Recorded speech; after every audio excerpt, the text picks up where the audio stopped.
Have you ever held a ticking time bomb? Warned everyone, only for your boss to smile and cut the safety wire. Most people fired for doing the right thing go home and cry. Not me. When you know a multi-billion-dollar empire rests on thin ice, you do not scream. You simply brew coffee and watch it shatter. Hit subscribe, because today reveals how the line between a terminated employee and a national security savior is exactly 24 hours. Hello to our amazing audience at Boss Revenge Stories, and thank you sincerely for your continuous support. Unfortunately, YouTube has completely demonetized our channel, leaving us with zero budget to operate, meaning we will be forced to pause new uploads here and transition our content to Patreon. If you enjoy today's story, please support us by joining our Patreon to listen to even better, longer, and more detailed exclusive true revenge stories with multiple emotional voice actors that we cannot publish on YouTube, which you can access by scanning the QR code on the screen or clicking the link in the description or comments. Now, let us dive into today's story, where Isla Jenkins, discovered just how far a company will go to protect its secrets. It was past midnight at Omni Vanguard Solutions, and the only sound left on the 42nd floor was the suffocating, monotonous hum of the industrial air conditioning. As a 34-year-old systems architect, I have always preferred the absolute logic of servers to the chaotic, ego-driven buzz of corporate politics. Omni Vanguard was merely weeks away from its massive initial public offering. The entire building smelled of fresh carpet, expensive espresso, and reckless greed. Every executive in the C-suite was already dreaming of private yachts and early retirement. But down in the restricted basement-level laboratories, reality was painted in harsh white fluorescent light and thousands of lines of diagnostic code. My job was to execute the final security diagnostics on the Aegis 7 microchip batch. These were not just everyday commercial chips. They were the central nervous system for a highly classified military transport drone project. The Defense Department was going to rely on them to carry highly sensitive payloads across hostile contested territories. I was running a standard, supposedly routine thermal stress test when the anomaly flared a vivid red on my third monitor. 0.4 degrees Celsius. That was the exact difference. The chips were running exactly 0.4 degrees Celsius hotter than the original architectural blueprint dictated. For a consumer smartphone, that variance means absolutely nothing. It is just a warm battery. But in aerospace and defense hardware, an unexplained thermal signature is a screaming alarm bell.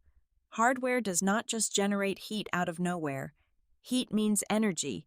Energy means activity. Something inside that microscopic piece of silicon was thinking when it was supposed to be sleeping. I rubbed my tired eyes, took a long sip of my stale, cold coffee, and began peeling back the layers. I bypassed the standard user interface and dove straight into the physical logic gate mapping. The tension in my jaw tightened with every line of data I scrutinized. I ran a localized X-ray scan on one of the sample physical boards.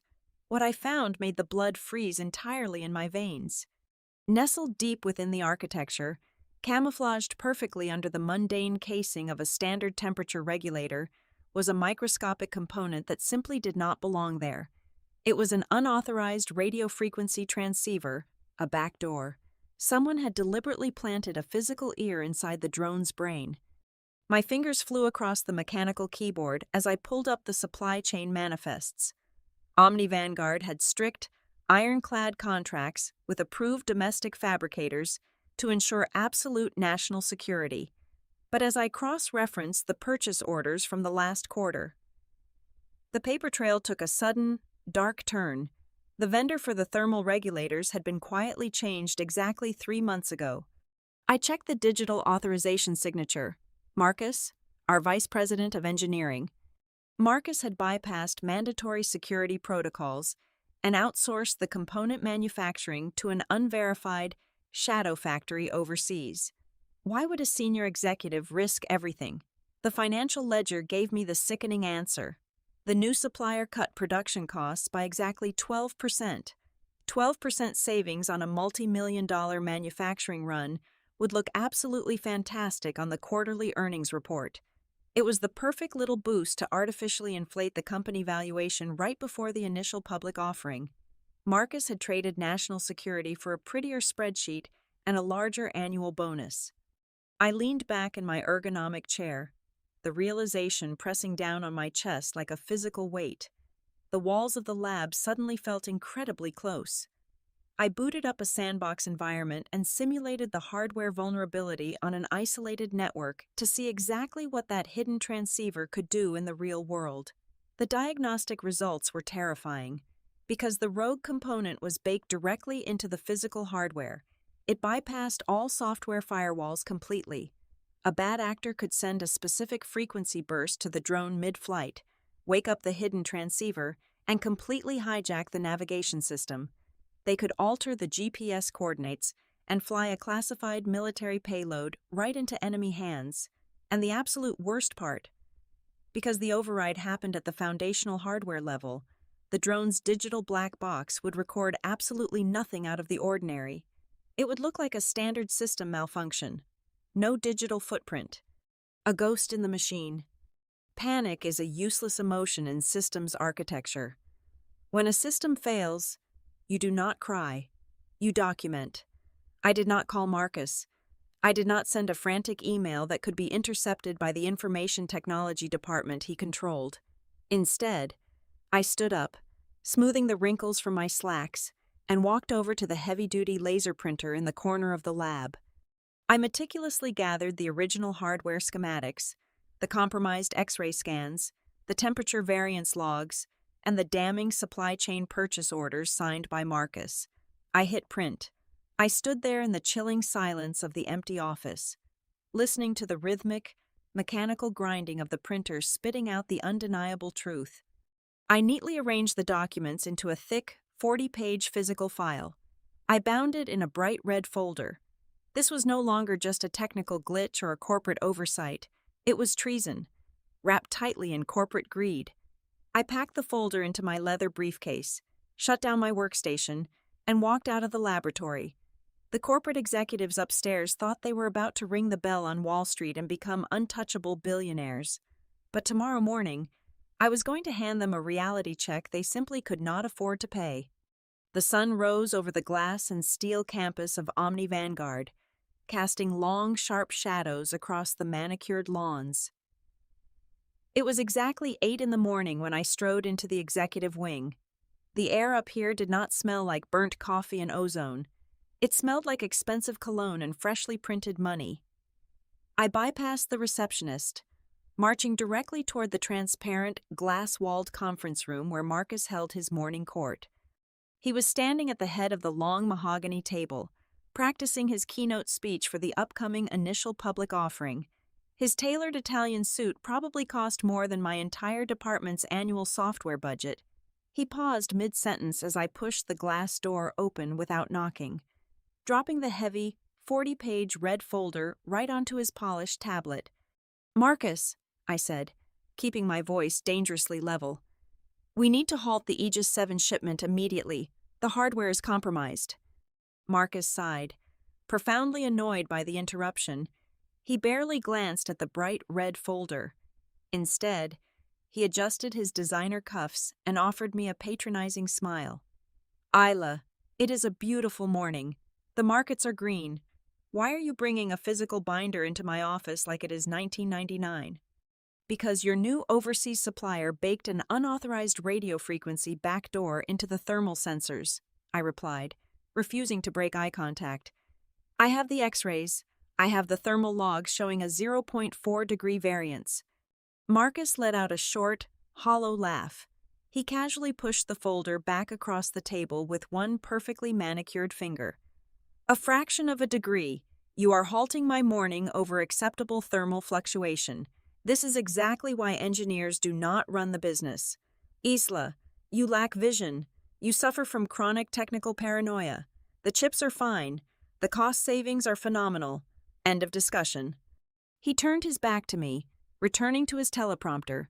He was choosing profit over the safety of the entire nation, and he did not even have the decency to look ashamed. The sheer arrogance was suffocating. I realized instantly that Marcus was a dead end.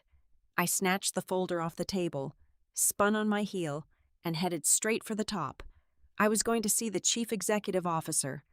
Trent was the poster boy of Silicon Valley toxic positivity. He was 28, wore ridiculously expensive minimalist sneakers, and spoke entirely in empty corporate buzzwords. When I shoved past his executive assistant and barged into his corner office, I found him mid-pose for a major business magazine photo shoot. A photographer was snapping rapid-fire pictures while Trent stared thoughtfully out the window, holding a glass of green detox juice. "Trent, the Aegis drone payload cannot leave this facility," I announced loudly, ruining his perfectly curated moment. Trent frowned, waving the photographer away. He ran a hand through his carefully styled hair, looking at me as if I were a stain on his imported rug. "Isla, right the systems girl. You are really harshing the energy in here right now. We are trying to capture the essence of innovation." "I am trying to prevent a national security disaster," I snapped, stepping directly into his line of sight. "Marcus swapped our defense-grade sensors for cheap counterfeits with built-in backdoors. The Pentagon takes delivery of this fleet in less than 24 hours. If those drones go in the air, foreign actors can hijack them entirely. We have to ground the shipment right now." Trent blinked, not with concern, but with profound irritation. He took a slow sip of his green juice. "Look, Isla, we are less than 48 hours away from ringing the bell on Wall Street. Omni Vanguard is about to be valued at $4 billion. We are disrupting the defense space. Do you know what does not disrupt the defense space? Paranoia and missed delivery deadlines. Do not be a blocker. Get aligned with the vision, or get out of the way." The absolute dismissal in his voice was the spark that ignited the gasoline. They were completely willing to sell out the military just to ensure their stock options vested. I looked at Trent, then out the window toward the massive logistics warehouse on the edge of the campus, where the delivery trucks were currently loading the drones. "I am not asking for permission," I said quietly. I pulled my smartphone from my pocket. Over the past 3 years, I had designed the underlying security architecture for the entire campus. I knew every digital backdoor because I built the walls.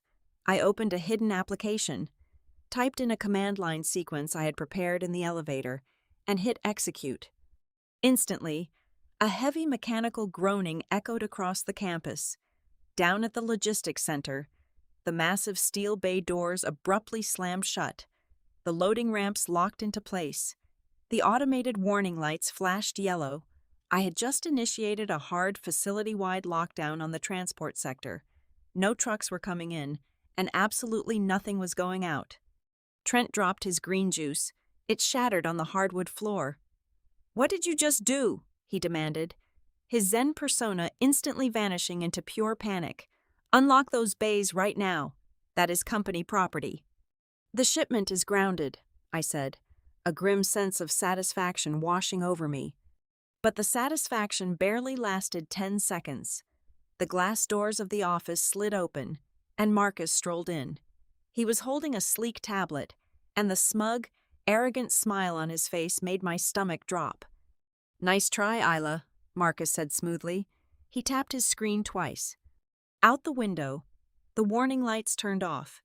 The heavy steel bay doors began to rise again. The trucks started their engines. My custom lockdown protocol had been entirely bypassed. "Did you really think I would not monitor the network activity of my most paranoid architect?" Marcus asked, stepping closer. "I am the Vice President of Engineering. I have super administrator override on every line of code you have ever written." I looked down at my phone. The screen was completely black. I glanced down at my hip. The small green light on my employee identification badge flickered, then turned solid red. My access was gone. I was locked out of the system I had built. The drones were leaving, and the trap was firmly set, just not for them. The moment my employee identification badge flashed red and died, the atmosphere in Trent's office shifted from a state of corporate irritation to a highly coordinated execution. Before I could even take a deep breath to protest the override, the heavy mahogany doors swung open again. It was not just the head of human resources standing there. She was flanked by 3 armed corporate security officers. their hands resting menacingly close to the heavy tactical belts, holstering their batons and zip ties. They moved with a terrifying, practiced efficiency that meant this protocol had been rehearsed. The chief executive officer, Trent, had already turned his back to me, staring out the floor-to-ceiling windows to watch his precious delivery trucks roll out onto the highway. He was completely dismissing my existence, wiping me from his reality like a faulty line of code that he could simply delete. Isla Jenkins, the head of human resources, said. Her voice was entirely devoid of warmth, echoing like a pre-recorded automated message. Step away from the executive desk immediately. You are being detained for malicious interference with critical company operations. One of the massive security guards stepped forward and clamped a heavy, unyielding hand firmly onto my left shoulder. It was a calculated display of physical dominance, meant to break my spirit right there on the imported rug of the corner office. I shrugged his heavy grip off with a violent, sudden jerk of my arm, keeping my spine perfectly straight and my chin elevated. I know how to walk, I said, my voice dripping with absolute venom. I absolutely refused to let Trent or Marcus see me tremble. The descent from the 42nd floor in the glass elevator was agonizing, but it was absolutely nothing compared to the walk across the main lobby. Omni Vanguard utilized a massive open-plan layout for the engineering and logistics divisions. That meant, as the security detail marched me out of the elevator banks, hundreds of my colleagues were present to witness my sudden downfall. The loud, chaotic hum of the morning sprint planning sessions died instantly. The silence that swept across the massive floor was deafening, heavier than a physical weight. Keyboards stopped clicking. Coffee cups halted halfway to open mouths. Hundreds of pairs of eyes locked onto me. These were the people I had mentored for years. These were the junior engineers I had worked late nights with, troubleshooting complex server infrastructure. Now, they were watching me being paraded down the central aisle like a highly dangerous corporate terrorist. I saw a senior developer I had known for 5 years quickly avert his eyes, staring intensely at his blank monitor to avoid making eye contact with me. My cheeks burned with the blistering, suffocating heat of public humiliation, yet I forced my breathing to remain steady. I would not give a single person in that room the satisfaction of looking at the floor. Instead of heading straight for the main exit doors, the guards abruptly diverted me into a small, windowless interrogation room located right next to the security desk. Marcus was already waiting inside. He had taken a private elevator down. He was casually leaning against the edge of a heavy metal table, the bright red folder containing my physical evidence resting right next to him. He did not say a word at first. He simply picked up the folder, opened it, and extracted the first page of the thermal diagnostic logs. Slowly, deliberately. He fed it into the heavy-duty paper shredder sitting in the corner of the room. The loud, aggressive grinding noise filled the small space, chewing up undeniable proof of his treason. He maintained unbroken, mocking eye contact with me, a sickening, triumphant smile stretching across his face as he fed the second page, then the third, into the whirling metal teeth. "You are committing professional suicide, Isla," Marcus finally stated, grabbing a thick handful of the supply chain manifests and dropping them into the machine. "And for what exactly a misplaced sense of righteous duty, we are officially accusing you of severe digital sabotage and the intentional destruction of company property. Your little stunt upstairs directly threatened the multi-billion-dollar valuation of our initial public offering. If that shipment had been delayed by even 1 single hour, the military would have flagged us for logistics unreliability. The stock price would have tanked before the market even opened tomorrow morning."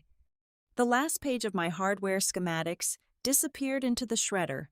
My 40 pages of meticulous technical analysis, my urgent warning to the nation, was now nothing more than a pile of useless, unreadable confetti in the bottom of a plastic bin. The head of human resources stepped forward, sliding a thick legal document across the cold metal table. "This is a non-disclosure agreement," she explained, tapping a manicured fingernail against the bottom signature line. "It comes with a severance package totaling exactly $150,000. It is a highly generous offer. Considering the severe criminal charges we could press against you right now, you take the money. You keep your mouth permanently shut about the Aegis 7 thermal variances, and you walk away unscathed. If you try to blow the whistle, our legal team will tie you up in civil litigation for the next decade until you are entirely bankrupt. She placed an expensive silver pen right on top of the contract. The message was brutally clear.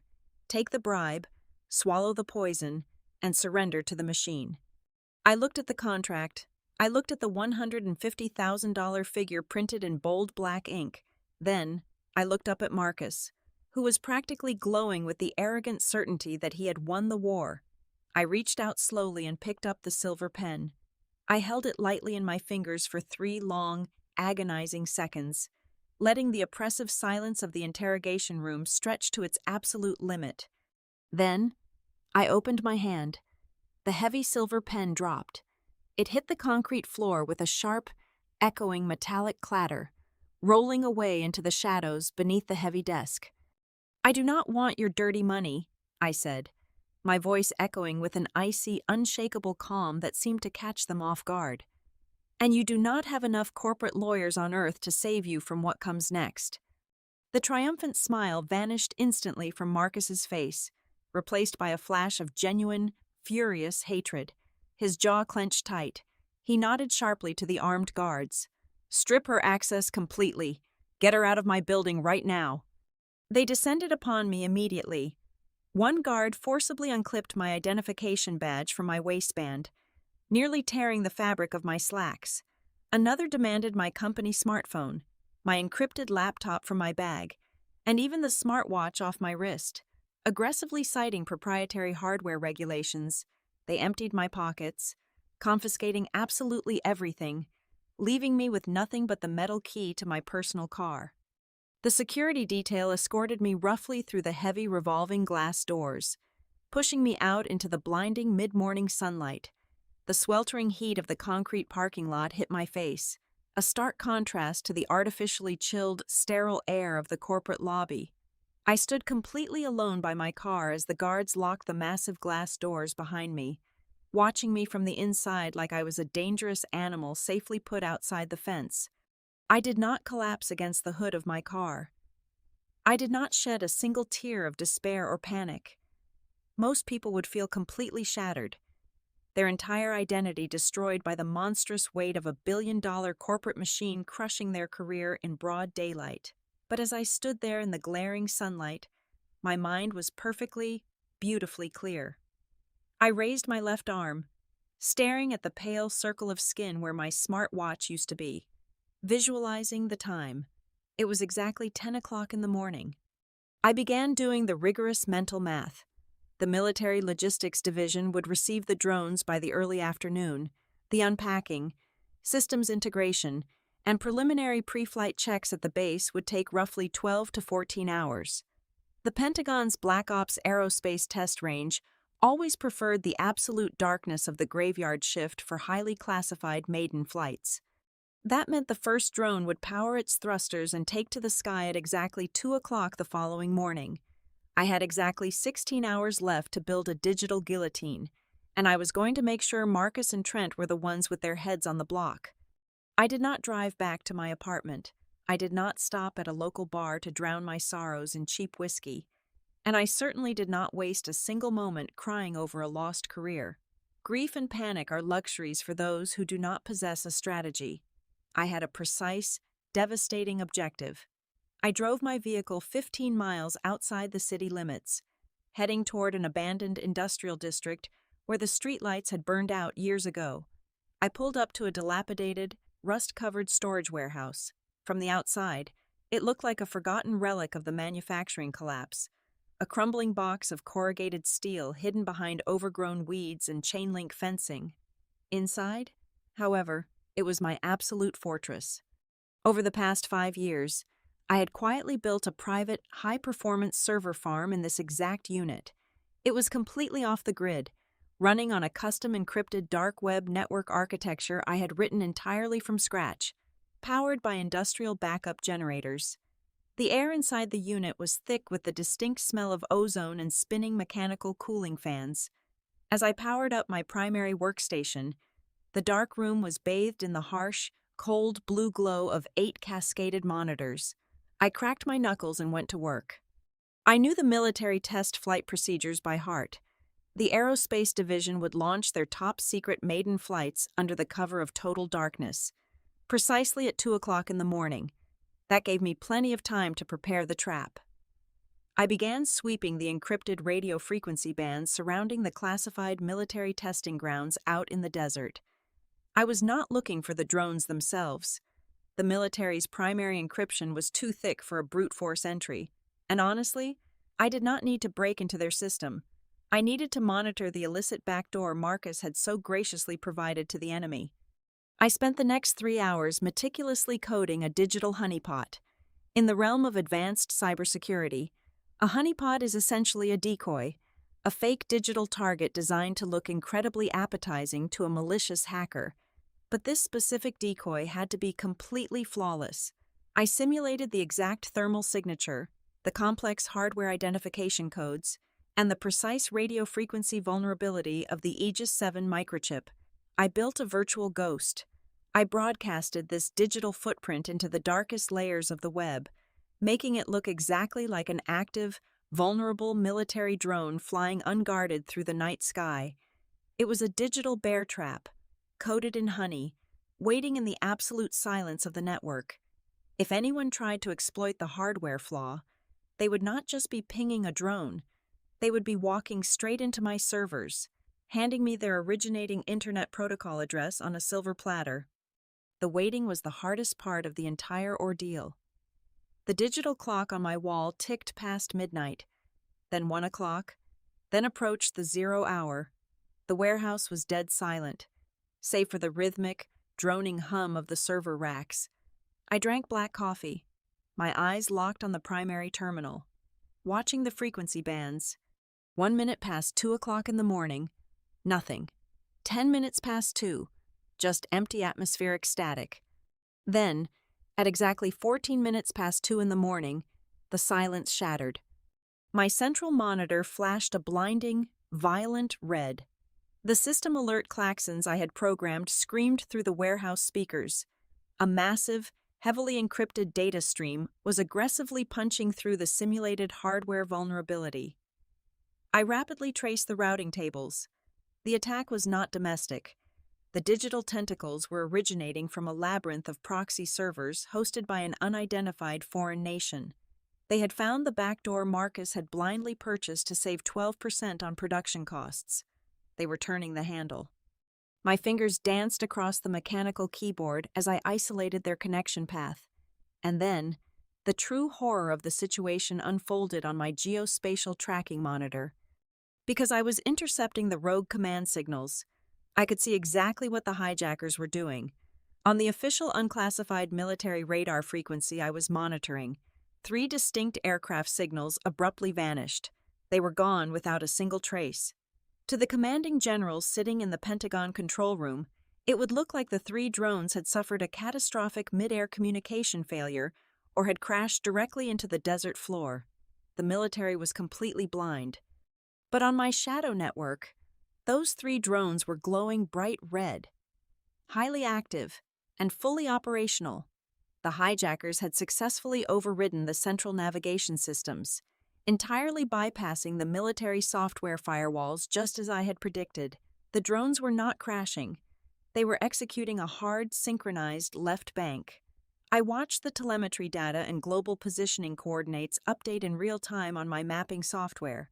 They were accelerating rapidly, breaking away from the designated safe testing zone and heading straight toward heavily restricted, highly populated domestic airspace. The foreign hijackers were stealing 3 classified military transport vehicles right out of the sky, effectively turning them into uncontrollable, untraceable weapons. A cold, merciless smile crept across my face. Marcus and Trent thought they had buried the truth in a paper shredder. They thought they had secured their $4 billion valuation. They were utterly wrong. I slammed my finger down on the record key, capturing every single packet of the foreign intrusion, the hijacked coordinates, and the undeniable proof of the hardware backdoor. I packaged the raw, damning telemetry data into a massive, heavily encrypted file. I did not bother writing a polite introductory message. I simply attached the data log, routed it through 12 anonymous proxy servers to completely mask my location, and fired it directly into the Pentagon's top-tier emergency cybersecurity portal. The trap had snapped shut, the truth was out of the cage, and the unstoppable wrath of the United States military was about to crash the biggest corporate party of the year. At exactly 9 o'clock the following morning, the sprawling glass atrium of the Omni Vanguard headquarters had been entirely transformed from a corporate lobby into a sickening festival of unbridled greed.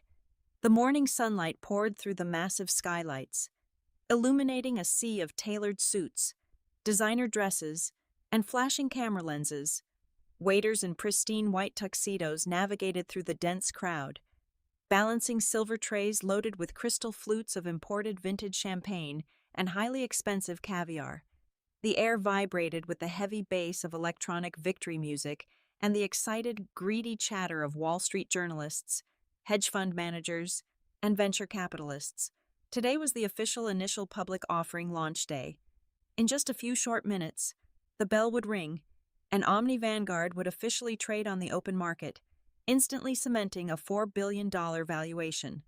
Standing at the absolute center of this opulent spectacle, elevated on a custom-built stage bathed in theatrical spotlights, was Trent. The chief executive officer looked like a Silicon Valley deity.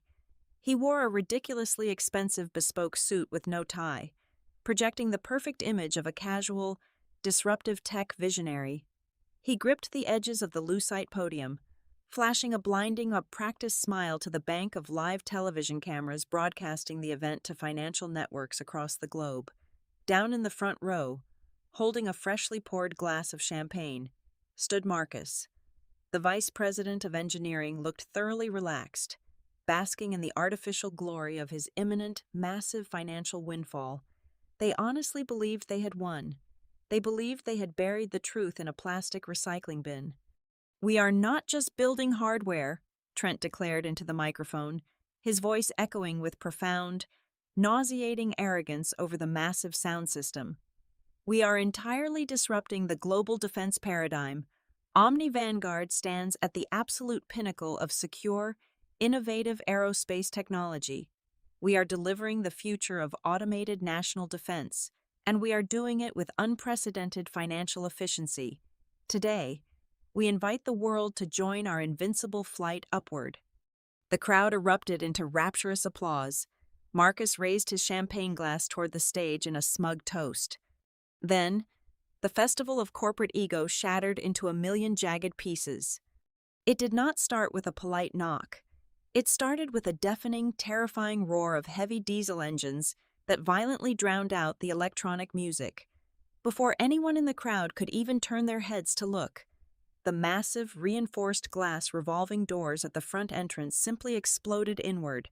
A convoy of 3 armored, matte black tactical utility vehicles smashed entirely through the glass facade and the steel security barricades, sending a tidal wave of shattered glass, pulverized concrete, and crushed decorative planters tearing across the polished marble floor of the lobby. The immediate silence that followed the crash was instantly ripped apart by the shrieking wail of military-grade sirens. The screaming began. Journalists, investors, and executives scrambled in absolute, blind terror, dropping their expensive champagne glasses, which shattered uselessly beneath the heavy incoming treads of the vehicles. The doors of the black vehicles flew open before they had even fully stopped. Dozens of heavily armored federal agents wearing solid black tactical gear, Kevlar vests, and ballistic helmets swarmed into the lobby like a highly coordinated hive of lethal hornets. The bright yellow insignias stamped across their chest plates clearly read United States Cyber Command. They were carrying fully loaded assault rifles, their tactical flashlights cutting aggressively through the settling dust of the destroyed entrance. "Federal agents, nobody move hands where we can see them right now," the lead tactical officer roared, his voice amplified by a heavy megaphone, echoing with absolute, terrifying authority. The private, highly paid Omni Vanguard corporate security guards, The exact same men who had so bravely escorted me out of the building the day before instinctively reached for their belts. In less than 3 seconds, the federal agents closed the distance, violently slamming the corporate guards against the marble walls and stripping them of their weapons before they could even unclip their holsters. The electronic victory music was violently unplugged, leaving only the sound of screaming executives, wailing sirens, and the heavy rhythmic stomping of combat boots. On the stage, Trent completely froze. His curated tech visionary persona instantly evaporated, replaced by the pale, trembling look of a terrified child. Two massive tactical agents vaulted directly onto the stage. "What is the meaning of this?" Trent shrieked, his voice cracking violently in panic. Holding up his hands, "Do you have any idea who I am? We are conducting a live national television broadcast. I am the chief executive officer of a $4 billion defense contractor." "Not anymore," one of the agents growled. The agent grabbed Trent by the collar of his bespoke suit, spun him around with bone-jarring force, and slammed him face first directly onto the hard lucite podium. The microphone picked up the loud, sickening thud of his face hitting the plastic, broadcasting his humiliation to millions of live viewers. A heavy pair of steel handcuffs ratcheted tightly around his wrists. Down in the front row, Marcus dropped his champagne. He took one frantic look at the armed agents, turned around, and broke into a desperate, pathetic sprint toward the private executive elevators.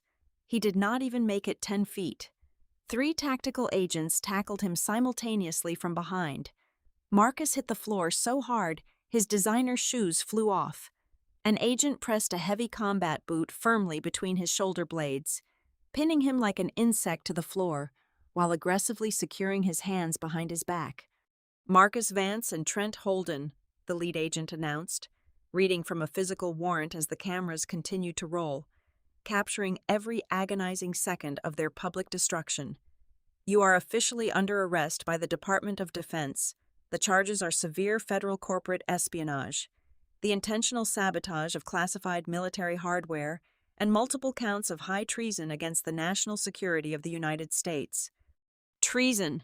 Trent sobbed from the stage, struggling uselessly against his restraints. "That is insane. We just built drones." "You built flying Trojan horses." A deep, booming voice echoed through the destroyed lobby. The crowd of terrified investors parted instinctively as a new figure strode through the shattered front entrance. It was a 4-star general of the United States Air Force. His dress uniform was impeccably sharp, his chest heavily decorated with decades of service ribbons. His face was carved out of pure, unyielding granite, and his eyes radiated a lethal, terrifying fury as his boots crunched loudly over the broken glass. The general completely ignored the whining chief executive officer. He marched directly to where Marcus was pinned to the floor. The general reached into his uniform jacket and pulled out a large, transparent plastic evidence bag. Inside the bag were dozens of strips of paper, painstakingly taped back together by federal forensic analysts. It was the exact hardware diagnostic report and supply chain manifest that Marcus had arrogantly fed into the shredder just 24 hours ago. "At exactly 2 o'clock this morning," the general spoke, his voice carrying the terrifying weight of a military tribunal, 3 of our classified test drones were remotely hijacked through a hardware backdoor your company intentionally installed to save a few pathetic dollars on production costs. The rogue aircraft altered their flight paths and were minutes away from crossing into heavily populated civilian airspace. We were entirely blind to the breach." The entire lobby went dead silent. The Wall Street journalists lowered their cameras, completely stunned by the magnitude of the revelation. "The only reason those drones did not become a catastrophic national disaster," the general continued, leaning down to stare directly into Marcus's terrified, sweat-drenched face, "is because an anonymous, highly encrypted data packet arrived in our emergency cybersecurity portal at exactly 14 minutes past 2. The sender provided the exact frequency exploits, the hijacked coordinates, and the unquestionable proof of your supply chain treason. We regained manual control with exactly 60 seconds to spare." Marcus squeezed his eyes shut, his entire body trembling violently against the cold marble floor as the absolute reality of his situation crushed him. The general stood back up, his towering presence commanding the entire ruined room. He looked at the terrified board of directors, the sobbing chief executive officer, and the sea of paralyzed investors. He raised the plastic evidence bag high into the air. "I am taking permanent operational control of this entire facility effective immediately," the general roared, his voice shaking the remaining glass in the window frames. "Now, I am only going to ask this question one time. Where is Isla Jenkins? Because right now, she is the only person on this planet who actually understands the digital garbage you just sold to the United States military." I was not summoned back to the corporate headquarters. Instead, less than 1 hour after the raid on the lobby, a heavily armed military transport helicopter touched down on the empty access road just outside my private warehouse. I did not flinch as the deafening rotors kicked up a massive cloud of dust against the metal siding. 2 special operations soldiers escorted me on board, treating me not as a corporate suspect, but as an incredibly valuable asset. We flew out to a highly classified, subterranean government bunker buried deep beneath the desert floor. When the massive steel blast doors hissed open to reveal the primary command room, I did not hesitate. I walked into the secure facility with the absolute calm of someone who had just checkmated her opponents on a global chessboard. The 4-star general was waiting for me at the head of a massive tactical table, surrounded by the top brass of the Department of Defense. He stood up as I entered, offering a firm, deeply respectful nod. "Ms. Jenkins," he said, his voice entirely devoid of the terrifying fury he had shown in the lobby. "On behalf of the United States military, I owe you a profound apology and a massive debt of gratitude. Our billion-dollar defense networks were entirely blind to the hardware vulnerability. If you had not sent that anonymous data packet, we would have lost 3 classified assets to foreign operatives, and the domestic casualty rate would have been catastrophic. You saw what our entire intelligence apparatus completely missed." Before I could even respond, the heavy steel doors at the far end of the room slid open. 2 military police officers forcefully marched Trent and Marcus into the brightly lit room. The bespoke suits and expensive designer sneakers were gone, replaced by the glaring, degrading fluorescent orange of federal holding jumpsuits. Their wrists and ankles were chained heavily in thick steel cuffs, the chains rattling loudly with every pathetic step. When Marcus lifted his head and saw me sitting comfortably at the right hand of the commanding general, all the remaining blood drained instantly from his face. He looked like a man who had just seen a ghost. Trent let out a pathetic, suffocated whimper, his knees buckling so weakly that the armed guards had to physically hold him upright just to keep him from collapsing onto the floor. The general did not even offer them a seat. "The United States government has invoked emergency executive authority," the general announced coldly to the trembling men. "Omni Vanguard is now completely under the operational jurisdiction of the Department of Defense, and as of this exact moment, I am placing Isla Jenkins in absolute, unrestricted control of the entire engineering division, backed by an unlimited federal budget, to tear out your infected architecture and rebuild the core system from scratch." I stood up slowly, looking down at the 2 men who had tried to erase my entire career just 24 hours ago.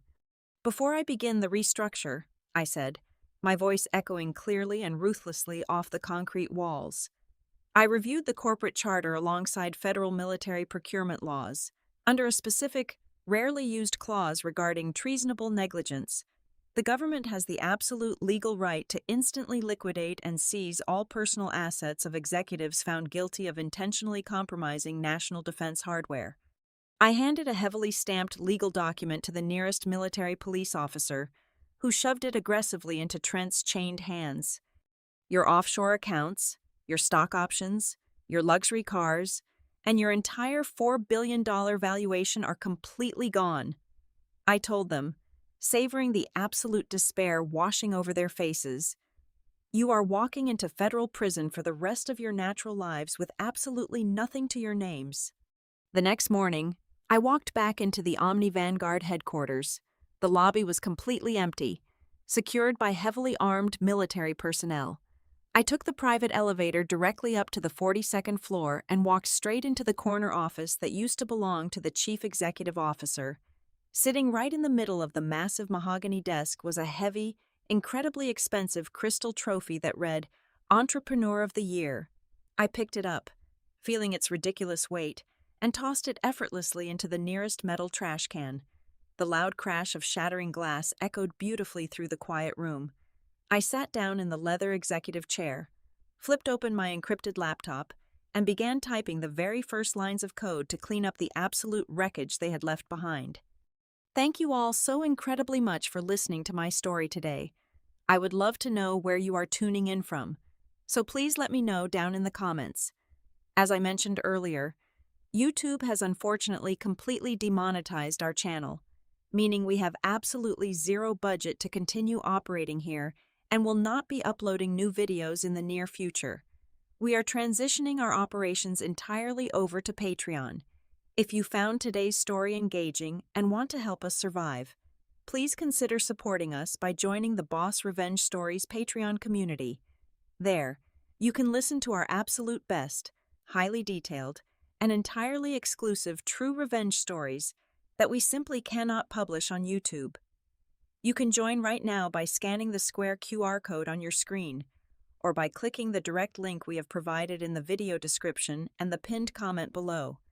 Thank you again, and stay strong.